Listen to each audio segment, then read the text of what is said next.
इस वीडियो में हम कक्षा 10 का प्रश्नावली 3.5 का प्रश्न नंबर 4 के भाग 1 और 2 को हल करेंगे। तो चलिए स्टार्ट करते हैं इस वीडियो को।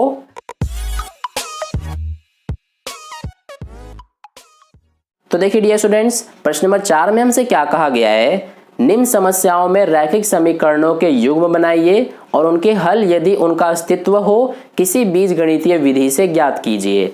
तो देखिए सबसे पहले हम पहले भाग को करेंगे। इसमें हमें क्या कहा गया है, एक छात्रावास के मासिक व्यय का एक भाग नियत है तथा शेष इस पर निर्भर करता है कि छात्र ने कितने दिन भोजन लिया है। जब एक विद्यार्थी ए को जो 20 दिन भोजन करता है 1000 रुपये छात्रावास के व्यय के लिए अदा करने पड़ते हैं, जबकि एक विद्यार्थी बी को जो 26 दिन भोजन करता है छात्रावास के व्यय के लिए 1180 रुपये अदा करने पड़ते हैं। नियत व्यय और प्रतिदिन के भोजन का मूल्य ज्ञात कीजिए।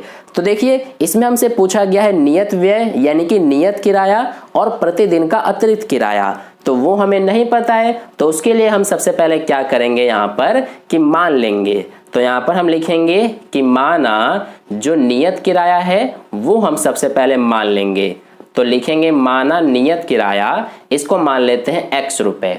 इसी तरह से जो प्रतिदिन का अतिरिक्त किराया है उसको भी मान लेंगे। तो यहाँ लिखेंगे कि माना प्रतिदिन का अतिरिक्त किराया, ठीक है।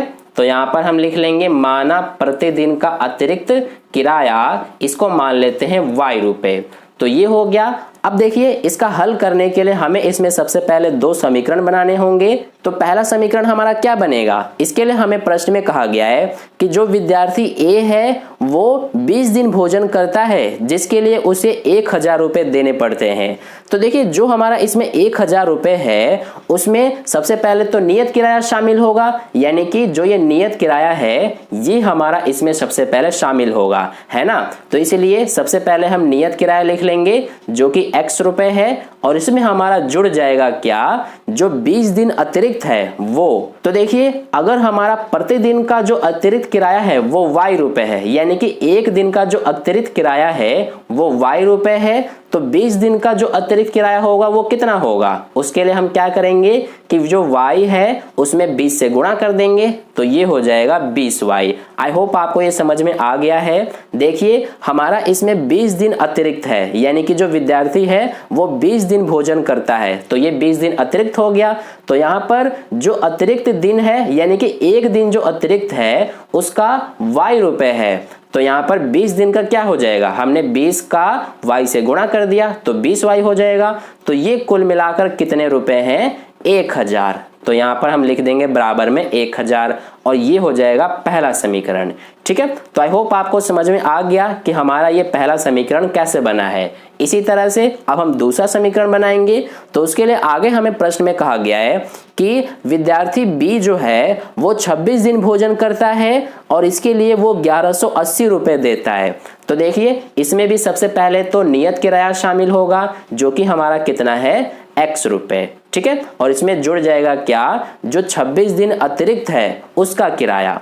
तो देखिए अगर एक दिन का जो अतिरिक्त किराया है वो y रुपए है, तो 26 दिन का कितना हो जाएगा, ये हो जाएगा 26y जैसे इसमें हुआ था, और ये कुल मिलाकर कितने रुपए हैं, 1180 रुपए, ठीक है। तो ये हो जाएगा हमारा दूसरा समीकरण। अब हमने यहाँ पर दोनों समीकरण बना लिए हैं, अब हमें इसका हल ज्ञात कर लेना है। तो देखिए इसके लिए हमें प्रश्न में कहा गया है कि इसमें हमें किसी भी बीजगणितीय विधि से ज्ञात करना है, यानी कि आपकी मर्जी है, चाहे आप प्रतिस्थापन विधि से करिए या फिर विलोपन विधि या वज्रगुणन विधि। तो यहाँ पर हम इसको विलोपन विधि से हल करने वाले हैं क्योंकि वो हमारा ज्यादा आसान होता है, ठीक है। तो उसके लिए क्या करते हैं हम, इसमें देखिए सबसे पहले यहाँ पर लाइन खींच लेंगे, और जो ये हमारा x है इसमें यहाँ पर प्लस में है तो माइनस का चिन्ह आ जाएगा, यानी चिन्ह हम चेंज करेंगे। ये प्लस में है तो ये भी माइनस हो जाएगा, ये प्लस में है तो ये भी माइनस। अब देखिए ये प्लस का x और ये माइनस का x कट जाएगा, तो यहाँ पर बचेगा प्लस का 20y माइनस का 26y। तो प्लस माइनस माइनस, यानी कि 20y में से 26y घटाएंगे तो माइनस का 6y बचेगा। बराबर में ये भी प्लस और माइनस माइनस हो जाएगा, यानी कि 1000 में से 1180 घटाएंगे तो ये बचेगा माइनस में 180। अब देखिए माइनस से माइनस कट जाएगा तो यहाँ पे हमारा y का मान क्या आ जाएगा, ये 180, ये 6 गुणा में है, इधर आके भाग में हो जाएगा, तो ये 6 कम 6, 6 तिया 18 और ये 0, तो देखिए 30 हो गया, यानी कि y का मान आ गया हमारा 30। ठीक है, तो ये हमने y का मान निकाल लिया। अब निकालेंगे x का मान, तो वो हम कैसे निकालेंगे, जो y का मान 30 है इसको आप चाहे तो समीकरण 1 या फिर समीकरण 2 किसी में भी रख सकते हैं। तो हम यहाँ पर y का मान 30 जो है इसको समीकरण 1 में रख देते हैं। ठीक है, तो यहाँ पर हम लिख लेते हैं समीकरण 1 में रखने पर। अब समीकरण 1 हमारा ये है, यानी कि x प्लस में 20 y है, y का मान हमारा 30 है, बराबर में 1000। तो यहाँ से x का मान क्या आ जाएगा, देखिए 20 का 30 से गुणा करेंगे तो 600 हो जाएगा, 600 ये प्लस में है, इधर जाके माइनस हो जाएगा, तो जब हम 1000 में से 600 माइनस करेंगे तो ये बचेगा 400, यानी कि x का मान हमारा 400 आ गया और y का मान 30। तो देखिए x को हमने क्या माना है, ये हमने नियत किराया माना है, यानी कि हमारा नियत किराया कितना है 400, क्योंकि x का मान 400 आया है, और y को हमने क्या माना है, ये हमने प्रतिदिन का अतिरिक्त किराया माना है, और y का मान 30 आया है, यानी कि ये हो गया 30 रुपए। ठीक है, तो ये हमारा हो गया 400 और 30, यही हमारा आंसर है। तो इस तरह से पहला भाग सॉल्व हुआ। इसी तरह से हम दूसरे भाग को करेंगे। तो चलिए अब हम दूसरे भाग को कर लेते हैं। अगर आपने इसको नोट नहीं किया है तो वीडियो को पॉज करके नोट कर लीजिए, नहीं तो इसका स्क्रीनशॉट मैं आपको टेलीग्राम ग्रुप पर सेंड कर दूंगा। अगर आपने टेलीग्राम ग्रुप ज्वाइन नहीं किया तो उसको ज्वाइन कर लेना, लिंक आपको इस वीडियो के डिस्क्रिप्शन में मिल जाएगा। तो चलिए अब हम दूसरे भाग को करते हैं। तो डियर स्टूडेंट्स, दूसरे भाग में हमें कहा गया है कि एक भिन्न 1/3 हो जाती है जब उसके अंश से 1 घटाया जाता है, और वह 1/4 हो जाती है जब हर में 8 जोड़ दिया जाता है, वह भिन्न ज्ञात कीजिए। तो देखिए इसमें हमसे भिन्न ज्ञात करने के लिए कहा गया है। तो सबसे पहले हम क्या करेंगे इसमें कि मान लेंगे। अब देखिए सबसे पहले हम इसमें क्या मानेंगे कि जो हमारा एक भिन्न होता है वो अंश और हर से मिलकर बनता है। तो सबसे पहले यहाँ पर हम मानेंगे कि अंश, यानी कि लिखेंगे माना अंश जो है इसको x मान लेते हैं, इसी तरह से हर को मान लेंगे y। तो ये हो गया। अब देखिए भिन्न हमारा क्या बन जाएगा, अगर हमारा अंश x है और हर y है तो अंश हमारा ऊपर होता है यानी कि x बटे में हर नीचे होता है यानी कि y, तो भिन्न हमारा x बटे y हो गया। ठीक है, अब यहाँ पर हम सबसे पहले 2 समीकरण बनाएंगे। तो उसके लिए हमें सबसे पहले कहा गया है कि जो भिन्न है वो 1/3 हो जाती है जब उसके अंश से 1 घटाया जाता है, यानी कि अंश हमारा क्या है x है, तो इसमें से अगर हम 1 घटाते हैं और नीचे y है तो y को y लिखेंगे, तो ये हमारा क्या हो जाता है 1/3, यानी कि अंश में से 1 घटाने पर ये 1/3 हो जाता है।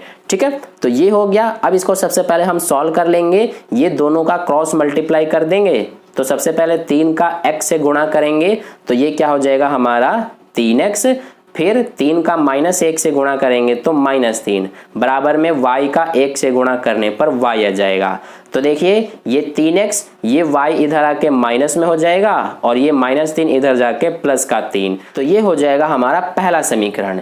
इसी तरह से दूसरा समीकरण बनाएंगे। उसके लिए हमें प्रश्न में कहा गया है कि जो भिन्न है वो 1/4 हो जाती है जब हर में 8 जोड़ दिया जाता है, यानी कि देखिए ये हमारा भिन्न है, ऊपर तो हमारा अंश सेम रहेगा लेकिन हर जो है y, इसमें अगर 8 जोड़ दिया जाता है तो ये क्या बन जाती है भिन्न 1/4। ठीक है, अब इसका भी हम सबसे पहले क्रॉस मल्टीप्लाई कर देंगे, यानी 4 का x से गुणा तो ये हो जाएगा 4x, बराबर में y का 1 से गुणा y और 8 का 1 से गुणा 8। ठीक है, तो यहाँ से हमारा ये 4x, ये y इधर आके माइनस हो जाएगा और इधर हमारा 8 बचा, तो ये हो गया दूसरा समीकरण। ठीक है, यानी कि हमने पहला और दूसरा समीकरण बना लिया है। अब हम इसको हल करेंगे। तो उसके लिए हम क्या करेंगे, तो इसके लिए हम विलोपन विधि का यूज करेंगे। तो पहला समीकरण हमारा है 3x माइनस में y बराबर 3 और दूसरा समीकरण 4x माइनस में y बराबर 8। अब सबसे पहले यहाँ पर हम निशान चेंज करेंगे, ये माइनस, ये प्लस, ये माइनस। तो देखिए प्लस का 3x माइनस का 4x घटाएंगे तो कितना बचेगा, माइनस का 1x यानी कि x। फिर इसके बाद ये minus Y plus Y cut जाएगा।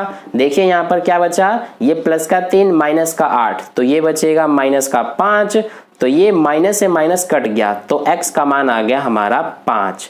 ठीक है, तो ये हमने x का मान निकाला। अब निकालेंगे y का मान। तो उसके लिए हम क्या करेंगे कि जो x का मान 5 है इसको हम समीकरण नंबर 1 में रख देंगे। ठीक है, तो ये हमने लिख दिया। अब देखिए समीकरण 1 हमारा क्या है, ये हमारा है 3x है, x का मान हमें 5 रखना है, माइनस में y बराबर 3। तो यहाँ से ये हमारा क्या हो जाएगा, ये माइनस वाई, ये 3 पंजे 15 यानी कि प्लस का 15 इधर जाके माइनस हो जाएगा। तो 3 में से 15 को माइनस करेंगे तो माइनस का 12 बचेगा। तो ये माइनस से माइनस कटा तो y का मान क्या आ गया, 12। ठीक है, तो यहाँ से हमने x और y का मान निकाल लिया।